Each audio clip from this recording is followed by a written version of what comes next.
Berjumpa lagi dengan saya Nanang Mansur ya. Bisa follow akun Instagram saya ya, @bobnanang. Dan teman saya ini sebagai narasumber Mas Ashan. Mas Ashan, IG-ne apa tuh Mas Ashan? Jangan nanti banyak yang follow. Oh, yang follow. Nanti banyak yang follow, banyak yang suka ya. Bukan banyak yang follow untuk menghujat sih. Ya, ini kan kemarin itu ramai sekali ya Mas. Kan Dewi nggak pecis ya. Ramai sekali tentang ya fenomena apa ya, tentang pondok pesantren dan eh, media sosial sekarang ini. Nah, pandangan Mas Asan sendiri terkait itu gimana? Yang pengen tak soroti ya yang bagus-bagusnya aja sih. Ya, ini di pihak apa nih? Di pihak media apa pondok pesantren ini? Nek delok saka peci kok ini pondok pesantren. Enggak, ini peci untuk seakan-akan membela pondok pesantren. Oh, seakan-akan. Padahal iya. Padahal iya. Padahal iya. Ini Jogja kok koyo bapak-bapak banget. Oh, yang punya anak. Ini ketemu dulu nanti dibilang sini ra masuk Jogja tapi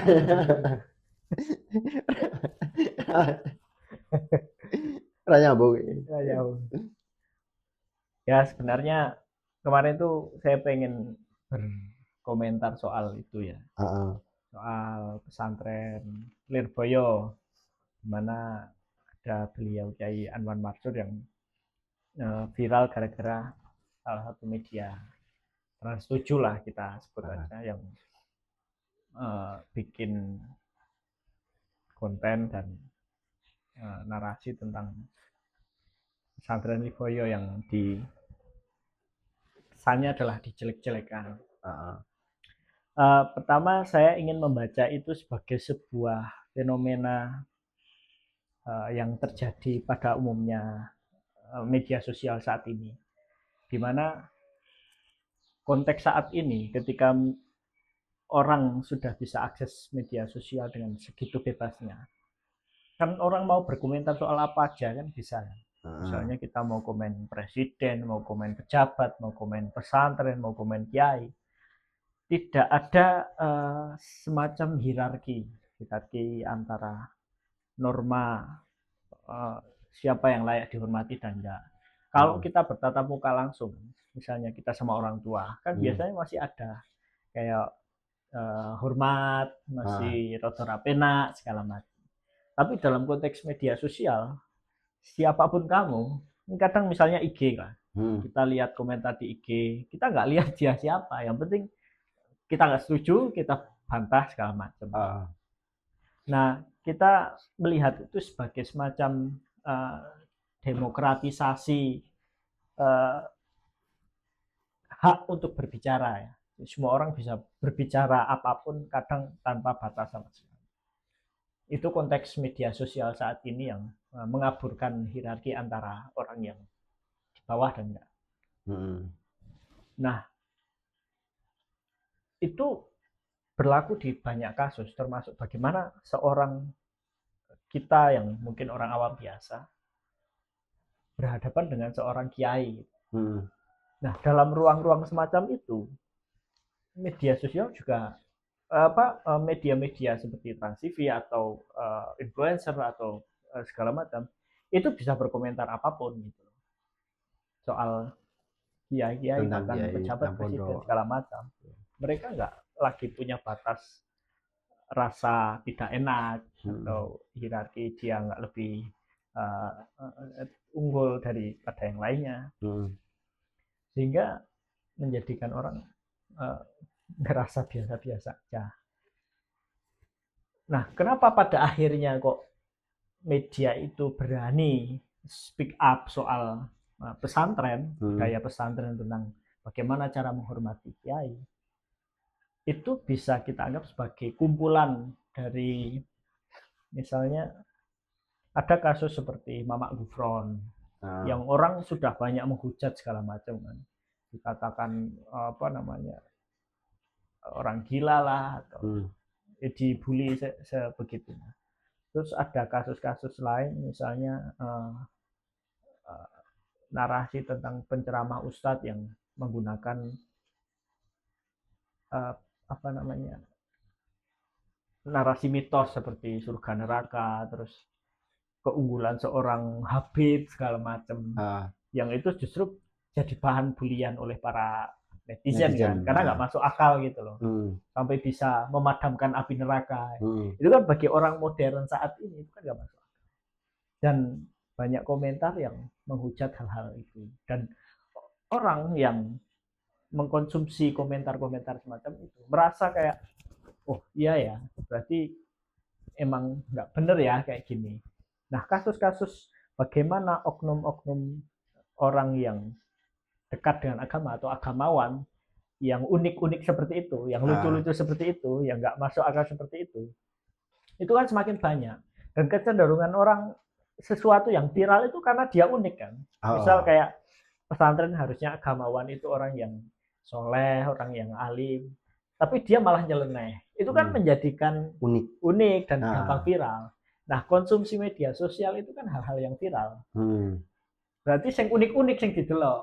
Nah, yang ketika jadi viral itu yang unik-unik. Ya, karena dia unik, karena bertentangan. Misal orang terlalu soleh, umumnya kiai soleh biasa wae kan jadi biasa aja, dan nggak mungkin viral dengan cara kayak gitu. Dalam konteks media sosial saat ini paling juga didengar ceramahnya karena itu baik, misalnya seperti ceramahnya Gus Baha atau siapa Quraish Shihab atau siapa gitu. Hanya sebatas itu gitu. Tapi ketika justru itu bertolak belakang dengan idealnya seorang agamawan atau kiai dengan apa yang tampak di publik, akhirnya kan jadi naiknya cepat. Dan yang naik cepat itu justru malah yang banyak ditonton oleh kebanyakan orang. Akhirnya framing yang terbentuk adalah, oh yo jenenge agamawan yo dalam tanda kutip goblok-goblok gitu loh. Agamawan itu lucu-lucu, nggak rasional, banyak mitosnya, nggak masuk akal, berbeda dengan kehidupan modern yang serba rasional segala macam. Nah, itu yang menjadikan orang merasa pede untuk mengkritik kehidupan agamawan, termasuk di dalamnya adalah pesantren. Jadi ketika budaya-budaya yang dianggap bertentangan dengan dirinya, yang sebenarnya itu hal biasa. Budaya yang dalam pesantren misalnya menghormati kiai dengan sebegitunya, itu kan di pesantren hal yang wajar gitu loh. Dan mereka mau melakukan itu. Tapi bagi orang yang merasa dirinya paling modern dan rasional, lah ngapain itu gitu loh. Dan dia mendapat pembenaran dari banyaknya komentar netizen yang menganggap itu hal aneh. Ketika itu sudah terbentuk, ya langsung digas aja, wah ini perlu dikritik nih. Itu yang kemudian menjadikan analisisku ya, menjadikan kenapa Trans 7 sebegitu beraninya untuk memberikan komentar negatif terhadap kehidupan pesantren. Barangkali dia berpikirnya adalah ya ini sama dengan Mamak Gufron, sing unik-unik itu. Jadi karena dia nggak tahu budaya cara menghormati kiai seperti apa, dan itu dianggap bertentangan dengan idealisme rasional masyarakat modern, dan akhirnya dipersamakanlah dengan keunikan-keunikan yang lain. Seperti padahal itu tidak tahu, belum pernah memasuki benar-benar. Nah, iya, berbicara soal budaya itu kan berbeda ya. Setiap orang punya caranya sendiri-sendiri. Misalnya kayak bersendawa. Di kampung-kampung kan bersendawa hal biasa. Tapi bagi orang barat itu sebuah penghinaan, itu hal yang negatif. Dan orang harus berkata, oh I'm sorry gitu. Karena itu bukan budaya yang bagus. Artinya orang beda budaya itu bukan berarti sesuatu yang salah sebenarnya secara rasional. Tapi karena mereka menganggap bahwa budayanya itu dianggap paling benar dan itu hal yang biasa, jadi budaya lain dianggap salah. Dan terlebih lagi ya ada kecenderungan yang orang sekarang itu ketika ukurannya adalah modern, maju segala macam, itu dianggap yang lebih baik gitu loh. Jadi kalau wah aku egaliter, aku setara, aku menjunjung tinggi kesetaraan, aku nggak feodal segala macam, itu dianggap sudah paling baik seperti itu. Padahal kalau dipikir ya, ketika ngomong soal feodalisme, pada dasarnya dalam hidup kita nggak bisa lepas dari feodal itu. Feodalisme kan lahir dalam konteks Eropa, di mana abad pertengahan, di mana orang yang dia nggak punya lahan atau tanah, itu dia nggak lebih punya kuasa dengan orang yang punya tanah banyak dan seorang bangsawan. Jadi dia harus tunduk, harus hormat.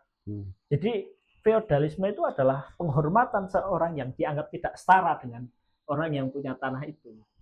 Nah, ketika lahir dunia modern atau pola pikir modern yang demokratis, yang egaliter, itu berusaha untuk dihapuskan. Jadi feodalisme itu. Jadi ya semua orang sama. Kamu duit akeh karo orang iki podo gitu loh. Itu yang coba disuarakan, termasuk komunisme dan sosialisme. Itu kan dasarnya adalah soal ya kita punya hak yang sama terhadap sumber daya yang harusnya kita pakai bareng-bareng lah. Akhirnya misinya adalah kesetaraan. Tapi itu sama sekali nggak bisa dihapuskan dari dunia ini karena memang sudah jadi dalam tanda kutip naturalnya manusia ya begitu. Dia harus ada yang unggul dan nggak harus bersaing satu sama lain. Berarti susah ya untuk menghilangkan feodalisme itu di budaya, di negeri. Nggak bisa, kita mau bilang ya sesederhana kita sama orang tua. Masa kita mau menganggap orang tua kita setara dengan kita sehingga kita bisa nyuruh kok cukup gini. Terus nek ngomong sak geleme dhewe pendapatnya dhewe kudu bener. Terus wong tua diperlakukan seenaknya sendiri. Kan di budaya kita secara umum lah, kita nggak ngomong pesantren, secara umum di Indonesia ada rasa hormat, apalagi misal di Jawa, lewat di depan orang tua kita harus nunduk, kita harus apa segala macam, dan kita sudah sepakat itu. Terus kita mau bilang wah itu feodalisme, nggak bisa. Soalnya itu udah ibaratnya kayak udah menjadi budaya nih kita. Udah menjadi budaya dan itu adalah sebuah penghormatan. Kan kita bisa menganggap orang tua itu sudah membiayai hidup kita, membesarkan kita, melahirkan kita. Apalagi ibu sudah mengandung, sudah bersusah payah. Terus kita menghormati karena perjuangan itu. Kita ada dan kita besar. Apalagi misalnya kita jadi orang sukses karena usaha orang tua, karena bantuan orang tua. Ya masa kita mau nganggap kita setara dengan mereka dan nggak mau hormat sama sekali. Nah, bentuk tradisi menghormati orang tua, cara berbicaranya kalem, kita nggak menyakiti hati. Itu kan sebuah konsekuensi dari konsekuensi rasa terima kasih dari apa yang sudah diberikan kepada kita itu. Nah, itu bagian dari feodalisme itu.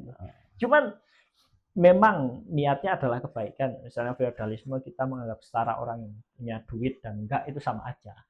Tapi untuk dalam hal-hal yang lain nggak bisa diterapkan. Berarti kalau seperti itu kan bisa ibaratnya kita harus melihat konteksnya seperti itu. Ya termasuk di pesantren. Seorang kiai ya, apalagi beliau Romo Kiai Mansur kan ada itu video yang viral juga, itu beliau itu habis subuh ngajar ngaji sampai siang itu nggak kerasa karena saking nikmatnya mengajarkan ngaji. Hal yang sesederhana itu ya mungkin ya bagi beliau hal yang biasa. Orang lain bisa nggak melakukan itu? Kalau saya ya nggak bisa, Mas. Ya pasti kebanyakan orang tetap orang-orang trans 7 yang mikirnya tuh duit tok. Mikirnya mau bodoh tuh. Disuruh kayak gitu tuh bisa nggak? Ya kemungkinan nggak bisa. Ya. Apalagi lihat beliau misalnya malam dongake santrine sing ribuan, terus Hmm. mujadahan, tirakat, dan segala macamnya ngurus pesantren.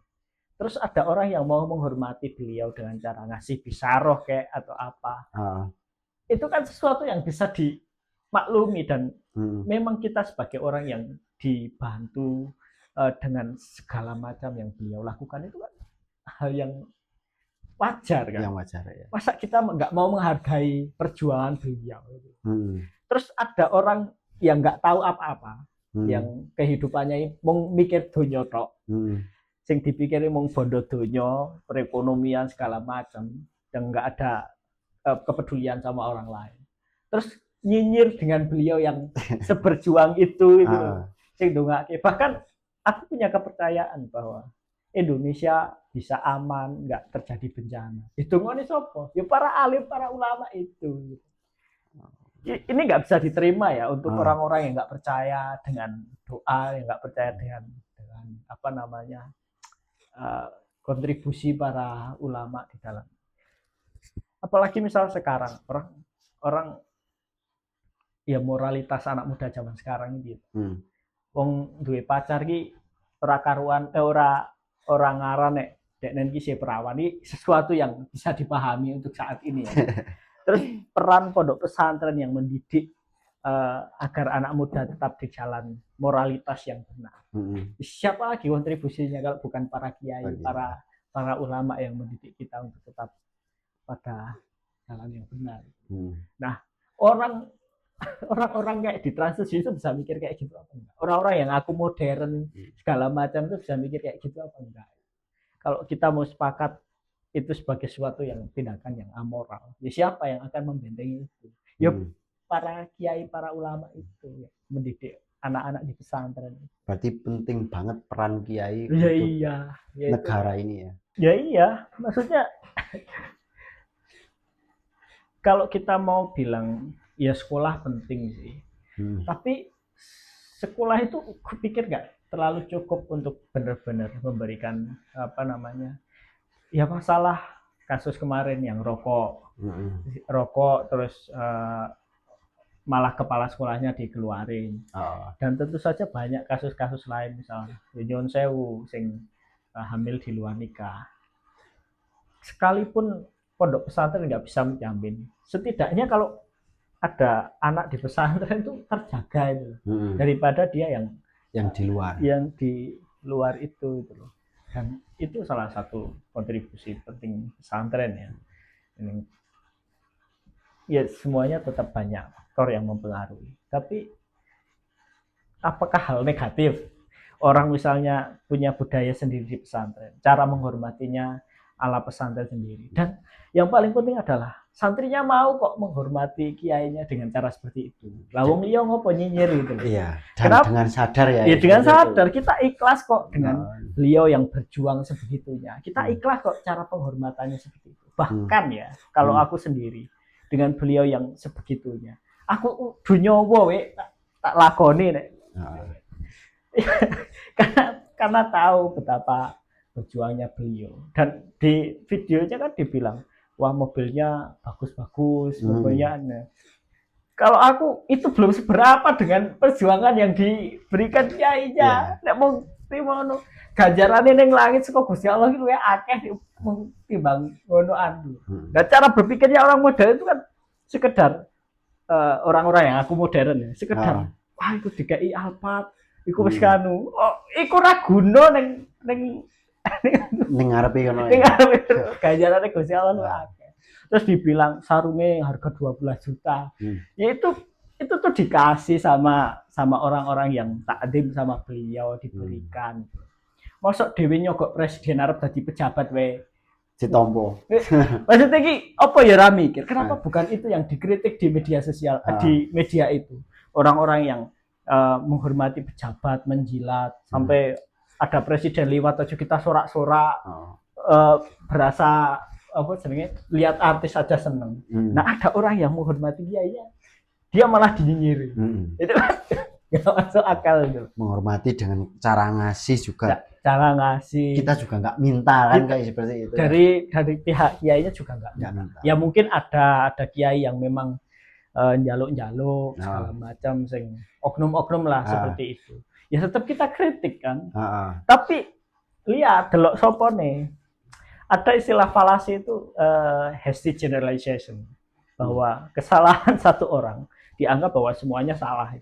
Misal kita ngeritik apa jenenge, ngeritik aku sebagai orang apa namanya, orang dusun sini, terus wong jobo nilai aku elek, mosok wong sak dusun kena kabeh, kan ya ora mungkin kan. Ya sama seperti kiai pesantren, kalau ada kiai yang nggak benar, ya ada, itu udah ditulis sama Imam Ghazali, ada sebutannya ulama su, dia yang alim tapi kelakuannya ra benar.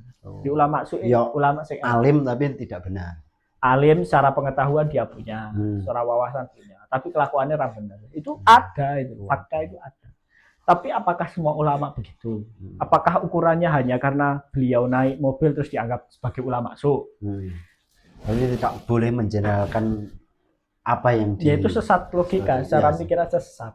Berarti itu masuk kategori sesat logika ya? Ya sesat logika karena dia nganggap semua orang sama, semua kiai sama, semua orang pesantren sama. Nah itu kan paradoks ya. Dia ngaku sebagai orang modern, berpikir rasional. Tapi pola pikirnya salah. Sebenarnya sing rasional apa nih? Ya itu tadi, bahwa feodalisme itu, kita hidup dalam feodalisme. Aku sama Sawang ketika ngobrol, aku menghormati Sawang. Meskipun secara sekilas mungkin orang anggap aku lebih tinggi, atau secara sekilas sampean sebagai ketua pemuda lebih tinggi. Ya kita saling menghormati kan, dan dalam penghormatan saling itu ada feodalisme, unsur feodalisme di situ. Berarti tidak bisa lepas ya? Juga bisa lepas gitu loh. Dan itu sangat akan tampak apa namanya, kelihatan jelas jaraknya ketika memang apa namanya, didukung dengan struktur, atau memang didukung dengan kesadaran diri terhadap kontribusi tadi, bahwa aku sadar beliau kiai punya apa namanya, perjuangan yang sangat besar, jadi aku menghormati ya karena perjuangan yang begitu besarnya itu. Nah justru dengan saling menghormati, saling ini, keseimbangan itu justru bakal lebih berjalan, bukan meminta ya. Nah yang perlu disadari oleh orang-orang yang aku modern itu, untuk lebih detail, apakah beliau meminta untuk dihormati atau enggak. Dari situ tuh perlu dicek dulu loh sebelum nyebarin konten soal segala macam itu. Soalnya efeknya kalau sekarang kan di media sosial kan panjang ya, panjang dan jadi harus lebih teliti seperti itu ya. Jadi belum tahu sebegitu apa namanya nyatanya seperti apa, langsung nyebarin, itu jatuhnya kan fitnah. Paling enggak yang buat konten itu harus nyantri dulu. Nah, harus nyantri dulu 15 tahun tahu itu. Biar tahu ya. Biar tahu kehidupan benar-benar iya di pondok itu seperti apa. Sholat ya ngarang ngarep sholat. Sholat. Yang enggak masuk akal itu misalnya isinya apa medianya, lapor Pak, terus yang ada apa persidangan itu. Nah itu kecuali gini, konteksnya adalah ngeritik pejabat. Kita sebagai rakyat, kita punya hak loh buat kehidupan sejahtera. Kita punya hak untuk mendapat kebijakan yang layak. Pejabat yang dia punya tanggung jawab untuk melakukan itu, kalau nggak benar ya kita kritik, karena kita punya hak untuk itu. Lah pesantren apa hak tersetuju untuk ngeritik pesantren itu? Orang pesantren kiai ya dari mana? Ya pengelolaan misalnya santri Surabaya itu kan untuk mengelola apa namanya pendidikan di pesantren. Dan kalau misalnya para santri itu ngerasa harus ngasih bisaros segala macam, ada konsep kepercayaan. Nah bagusnya itu misal ya tokoh seperti sarjana seperti Fajri Alatas itu kan berbicara, memberikan beberapa kritik ya di media sosial juga.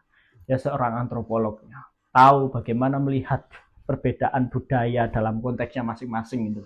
Jadi yang terjadi bukan judgement. Nah, itu kelebihan orang mau belajar itu seperti itu. Jadi bukan dia apa namanya menghakimi ini baik apa enggak. Ya namanya budaya berbeda dan orang punya hak terserah mereka gitu. Enggak perlu menghakimi satu sama lainnya. Nah, dari pemahaman yang mendalam terhadap sesuatu yang lebih apa namanya jernih, kita bisa melihat bahwa pesantren itu sangat kompleks dalam arti bahwa mereka punya budayanya sendiri yang kadang bagi masyarakat umum itu hal yang apa namanya tidak masuk akal, yang mitos segala macam. Padahal ketika melihat lebih jauh, ya mereka punya kepercayaan tentang konsep berkah, tentang konsep ini nggak bisa kamu mau pakai metode ilmiah apapun mau lihat berkah itu nggak bisa diteliti. Tapi narasi agama bahwa berkah itu ada, ya sudah ada banyak dalil tentang itu, sudah ada banyak. Terus orang pesantren punya kepercayaan bahwa dengan sowan kiai sebatas itu ya, bertemu sama kiai itu membawa keberkahan tersendiri. Dan ketika orang merasakan itu, kita nggak bisa menghakimi. Di sih kan nek awakmu ra iso ngrasake berkah, ya rasa bisa di wong liya itu. Pasti kan begitu. Kalau ada orang yang merasakan, oh aku mendapatkan berkahnya, aku mendapatkan manfaatnya, aku nggak rugi kok. Terus apa masalahnya? Kenapa harus sama dengan cara berpikir modern yang berkah itu nggak ada, terus apa wujud nyatanya nggak ada bukti empirisnya, nggak ada anunya. Yang paradoks orang yang ngaku modern, tapi dia percaya surga neraka. Lah bukti empirisnya apa? Nggak ada ya? Ya nggak ada. Kenapa itu nggak diprotes? Bukti empiris Tuhan itu ada apa? Orang-orang yang ngaku liberal, FOMO lah bahasanya. FOMO bahwa kehidupan itu harus setara, harus haknya sama, nggak boleh ada ketimpangan segala macam. Bahkan tapi dia percaya agama itu, bahwa dalam agama itu derajat itu ada loh, bahwa ketimpangan antara satu orang dengan lain apa? Inna akramakum indallahi atqakum. Yang paling takwa itu yang derajatnya tinggi. Artinya nggak bisa orang dianggap sama kalau ketaatannya beda, kesolehannya beda. Dari itu nggak bisa orang dianggap untuk egaliter segala macam. Kadang paradoksnya adalah soal generalisasi. Kita nggak bisa melihat secara jernih dalam konteks apa sebuah egaliterisme itu perlu gitu. Kalau misal persamaan kita sama-sama dapat hak apa namanya kesejahteraan dari negara, nggak masalah untuk hal itu. Tapi untuk persamaan dalam hal-hal yang lain ya nggak bisa tuh. Maksudnya kita yang nggak bayar pajak misalnya, kok ya tetap untuk jatah dari ya itu namanya nggak adil, nggak egaliter. Ya paling nggak ya yang bayar pajak ya tetap dapat. Ya maksudnya ada hierarki bahwa dalam efek bagaimana kebijakan itu dibentuk itu ada hierarki, nggak bisa disamaratakan semuanya. Nah pola pikir orang-orang yang selalu mendukung egalitarisme itu nggak tepat. Termasuk misalnya kayak kontennya Ferry Irwandi yang ngomong soal yang ketika ada muridnya mau ikut menghapus papan tulis, dianggap sebagai feodal segala macam. Ya kan budaya kita begitu. Budaya kita adalah soal kita menghormati orang yang lebih tua gitu loh. Terus kenapa harus dipaksa egaliter dalam arti bahwa membantu itu sesuatu yang negatif gitu loh. Padahal pertama dia merasa senang dengan membantu. Terus yang kedua itu sebagai sebuah penghormatan terhadap orang yang mengajarinya. Nah, konsep yang ketiga bahwa egalitarianisme dalam hal itu tuh nggak berlaku selamanya dalam arti bahwa dalam konteks itu dia bukan berarti nggak setara. Tapi misal kayak sederhananya, aku sama kayak kesusahan, terus tak bantu, dalam hal itu, misalnya lagi dandani motor, terus tak bantu. Terus kebetulan sampean sebagai kepala desa dan aku sebagai rakyat biasa, terus aku mau membantu membenarkan motor itu. Masa iya aku mau dianggap sebagai apa namanya nggak setara dengan sampean sing sing lagi ndandani motor hanya karena sampean kepala desa. Kan begitu. Bahwa dalam konteks misalnya bukan Ferry Irwandi dosennya atau misalnya teman lain yang sedang mengajar yang memberi presentasi misalnya, terus ada orang lain yang ingin membantu menghapus papan tulis, ya sederhana itu, bahwa itu bukan berarti ada perbedaan hierarki, tapi lebih ke kenapa nggak kita pahami sebagai sebuah membantu aja itu. Aku membantu kiai kan bukan berarti bahwa karena dia kiai terus saya tak bantu, tapi karena aku pengen membantu aja itu. Nggak masalah juga. Jadi ngutip feodalisme dengan penghapusan tulisan di papan tulis nggak relevan. Nah, cara berpikir yang langsung saklek untuk konteks tertentu tanpa memahami dalam perspektif yang lebih luas, itu yang menjadikan kita hanya pada akhirnya cuman yang ngejudge aja. Wah, ini langsung dinilai feodal, ini mitos, ini nggak masuk akal, nggak rasional, budaya ini buruk, budaya ini tinggi. Budaya yang menilai itu buruk dan tinggi itu apa? Nilai, perspektif. Pesantren yang munduk-munduk dan tunduk pada kiai dianggap sebagai rendahan, sebagai nggak masuk akal dan kok hina seperti itu. Itu kan perspektif kita. Dalam misalnya sebagian orang Eropa ada yang meyakini bahwa menyentuh kepala itu adalah sebuah penghormatan. Terus bagi kita das kan itu menghina kan? Menghina, iya. Lah ya itu. Artinya kita nggak bisa menyamaratakan perbedaan budaya itu sebagai sesuatu yang tinggi dan rendah. Dalam disiplin antropologi adalah orang sarjana yang bilang ada high culture dan low culture. Padahal itu sebenarnya hanya klasifikasi aja. Yang basisnya adalah perspektif penilaian yang subjektif, bahwa menurutku itu nggak tinggi. Padahal ya perbedaan antara orang satu dengan yang lainnya ya sangat beragam. Termasuk yaitu tadi yang budaya-budaya lain seperti itu. Sama keinginan santrinya. Ada satu narasi penting orang-orang feminis ya yang menjunjung tinggi persamaan hak, ya termasuk di dalamnya egalitarisme antara laki-laki perempuan.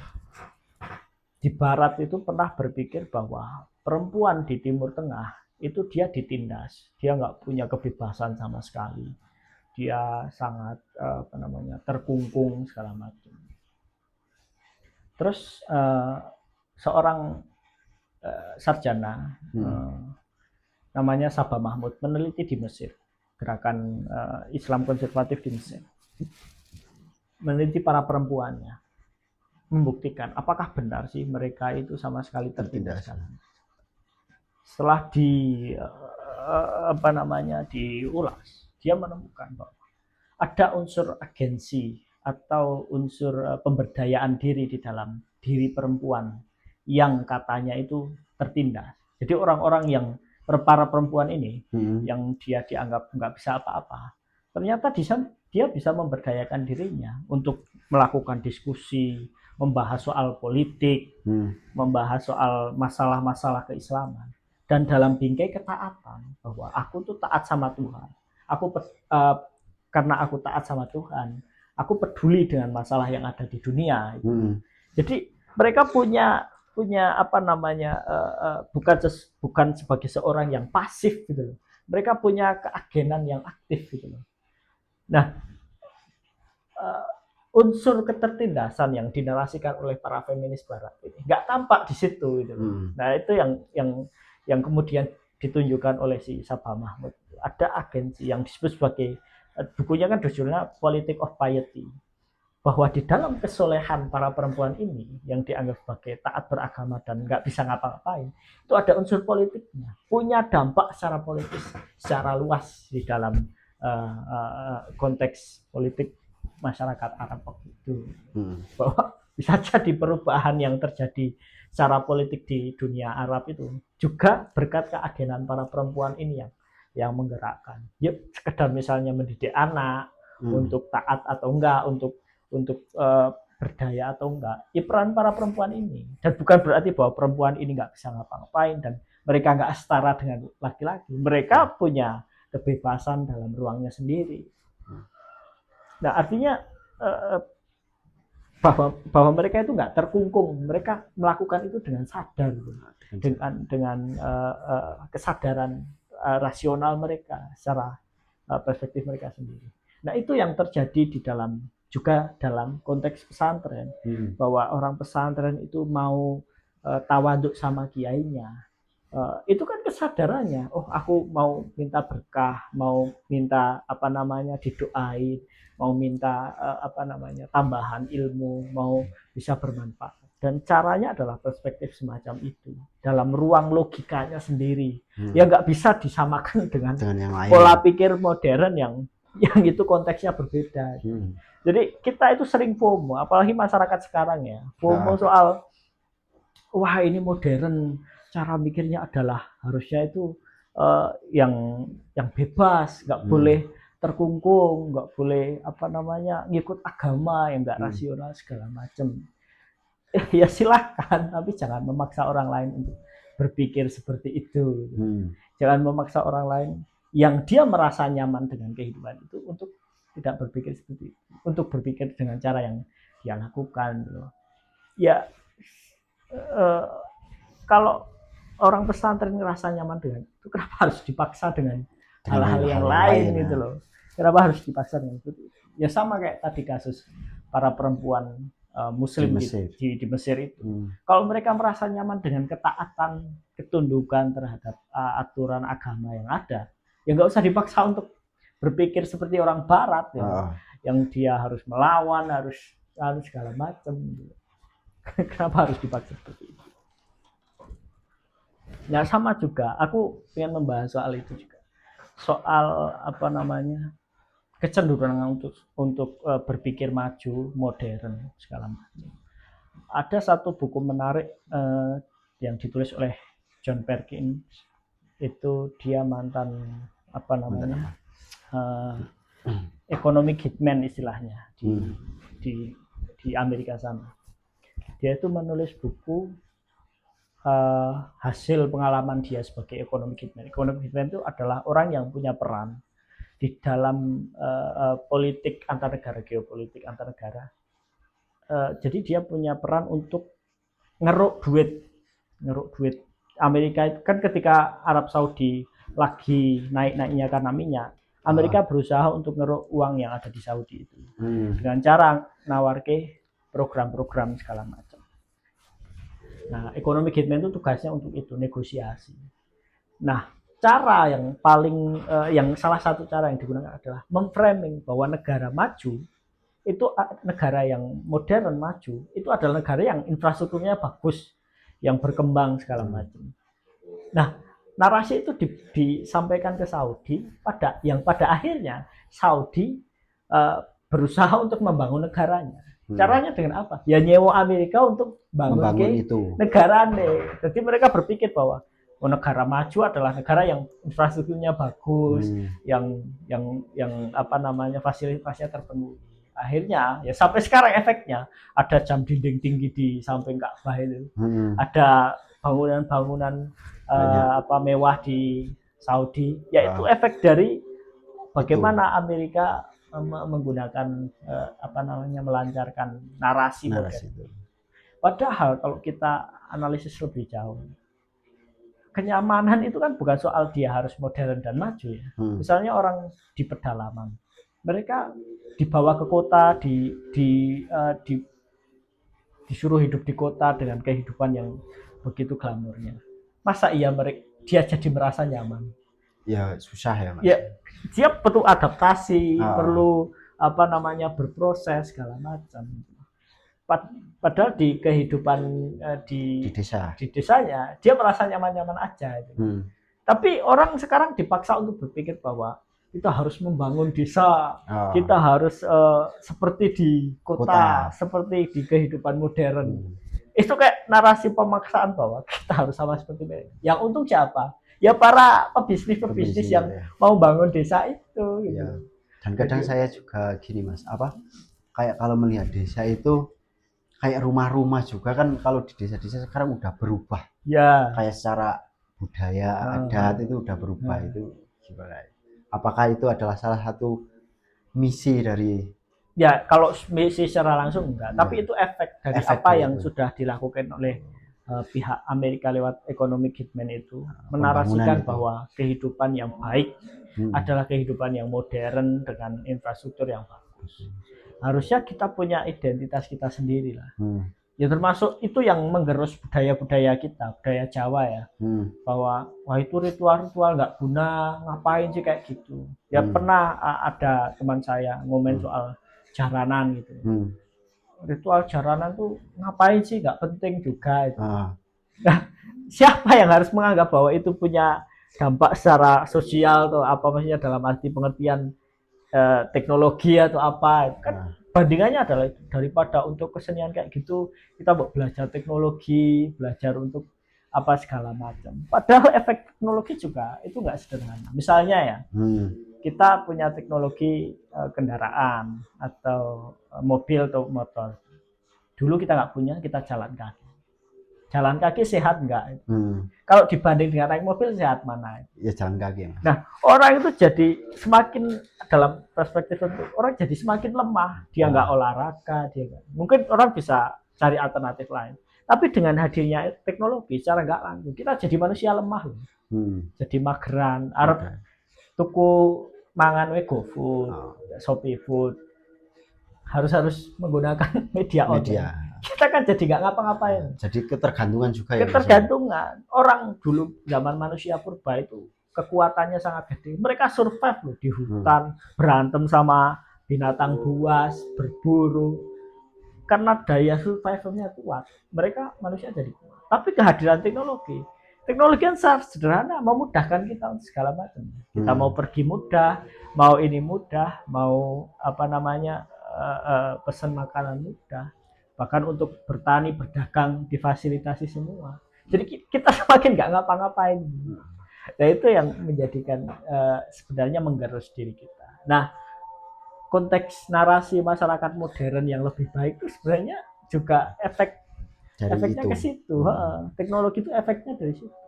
Bahwa semakin banyak apa namanya internet, terus semakin banyak apa namanya HP, orang pegang HP, orang pegang apa namanya fasilitas-fasilitas yang teknologi itu dianggap sebagai manusia modern lebih baik daripada yang mereka cuman main jaranan atau gatoloco atau apa. Nah itu kan framing yang dibentuk aja.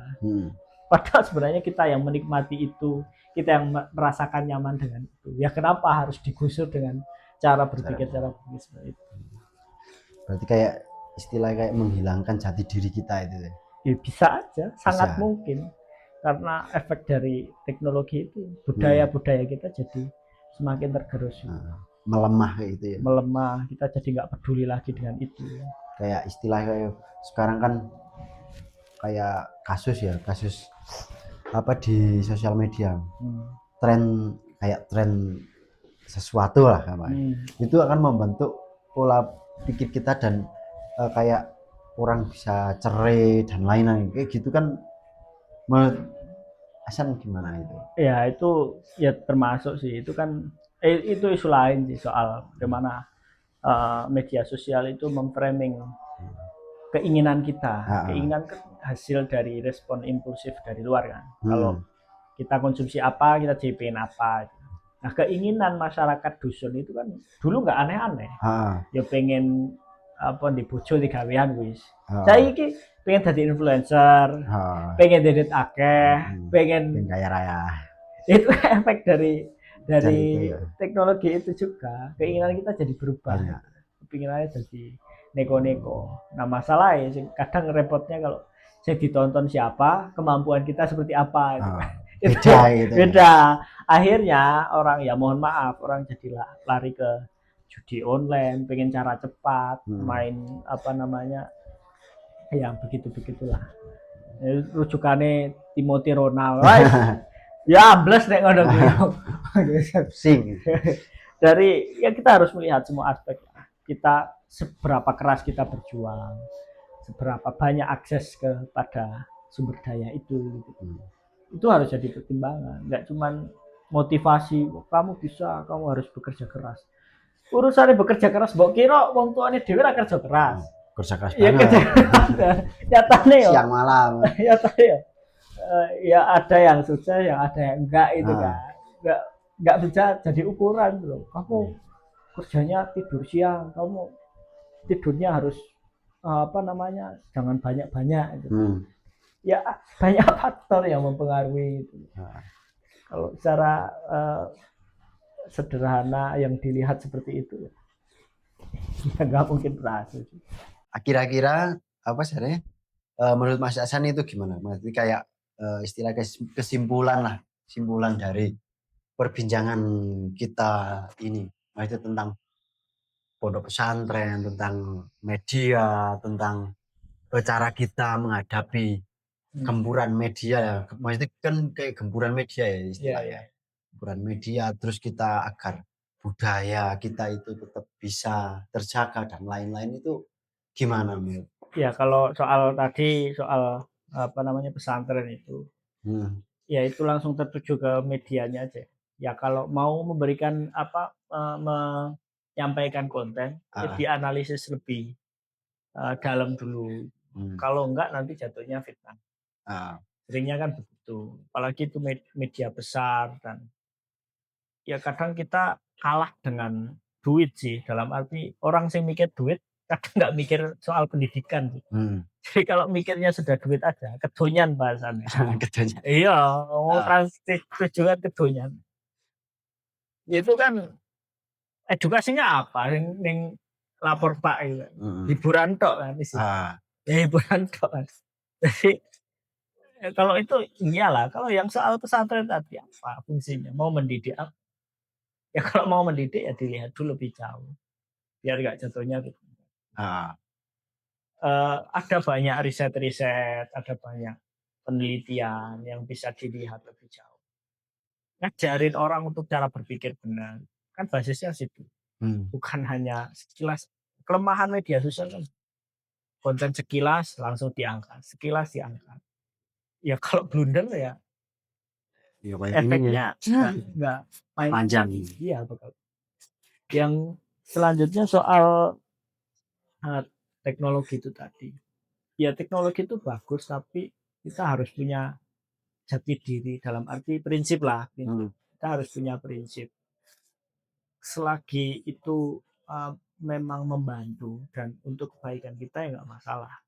Tapi kalau itu justru memberikan efek negatif ya jangan diterima.